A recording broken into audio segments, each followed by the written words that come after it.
Hi, I'm Cynthia Schiller. Please like and subscribe where we help and heal one day at a time. So we're going to talk about how can we start getting over this person? What can we do to stop ruminating, missing our person? It's really important to get in touch with your true feelings, to kind of, work through things, understand what you're sad about. Are you sad about the person or the loss of whether it's the family network, missing the extended friends? A lot of times with narcissists is once you break up with a narcissist, you also break up with their family. It's kind of odd how that works. You would think that you develop a relationship with whether it's their parents, their siblings, their friends. A lot of times the narcissist will badmouth you just to get the people on the narcissist side. So it's really sad that you'll lose more than just your narcissist. So it's best to avoid social media with them, because it just kind of hurts. They'll often put things up there purposefully to show that, they have no remorse over what they did. A lot of times they might badmouth you, post pictures of the new supply. It's all a facade.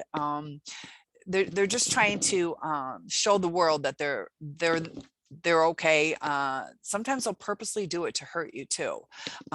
So during this time, it's really good to get to know ourselves better. Instead of obsessing over this person, start thinking about what it is that you really enjoy doing and just start getting out there and doing it. Take some time if you need to cry, if you need to rest, and just start pursuing your interests. Get out there and maybe even try something new. The busier you stay, the easier it is to kind of distract our minds from missing our person.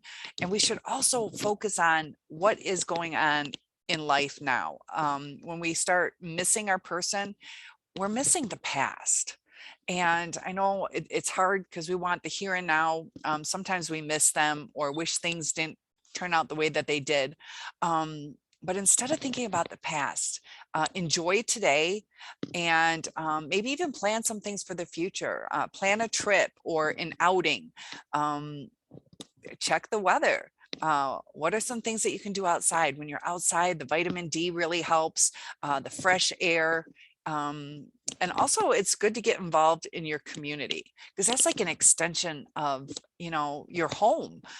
Build friendships in your community. Your network will just get larger and larger, and it kind of snowballs, whether you get unexpected job offers because people know you, or if something happens to you, now you have a larger network of people who might do a meal train for you, and also be there for them. Develop those relationships. If you're into church or synagogue or mosque, start maybe doing something like that, if that's what your calling is. But just get to touch base with yourself. Often we lose ourselves when we're with narcissists, and it's a good idea just to really feel what you're, reflect on what you were before you were with your narcissist, and try to get that person back. Were you the type to go jogging? Were you the type to have, I don't know, Saturday lunch with your friend? Were you the type to plan parties? I'll tell you what, I did a murder mystery at my sister's house, and that was one of the coolest things. Those are fun. You can invite people. It just turned out really, really nice. And sometimes we have those hard days when we don't want to get out and do anything. And I still go through those.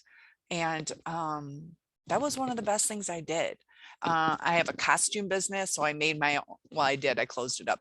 I got to remember I closed it up because I did it for so many years, but I made my own costume. It was enjoyable to sew again, to do my hair, 1933 style, and just, enjoy life again.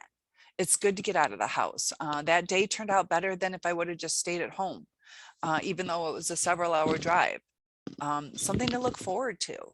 When I found out about the party, it was like, I don't know, 2 weeks before. It gave me something to look forward to for 2 weeks.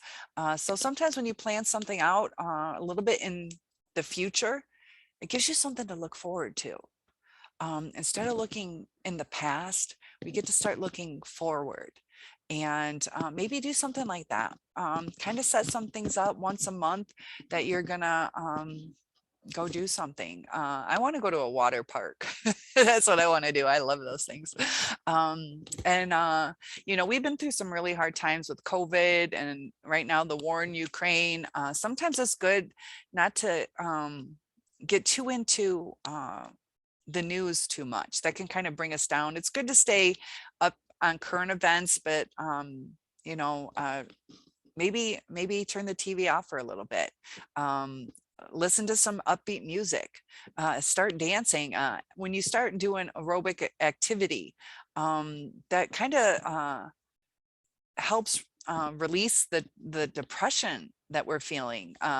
You know, I know when I sit still, I still get those like shock waves that just don't feel right because of everything I went through. Because he had me in like high anxiety, extreme anxiety for the longest time, to where I thought he was dead. I didn't know what was up for months, and just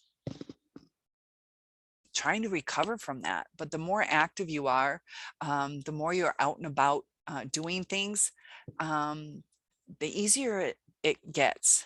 And sometimes, you know, depending on how much you ruminate, how much you get lost in the depression, it can overtake you. So don't let that happen. There are times that you're not going to want to do anything. I get it. You know, try not to delve into like alcohol or drugs as a vice, because that can suck you in, and you don't want to do that. You want to definitely move forward. And I got company, so start rebuilding your friendships, and I will see you in the next video. Have a good day.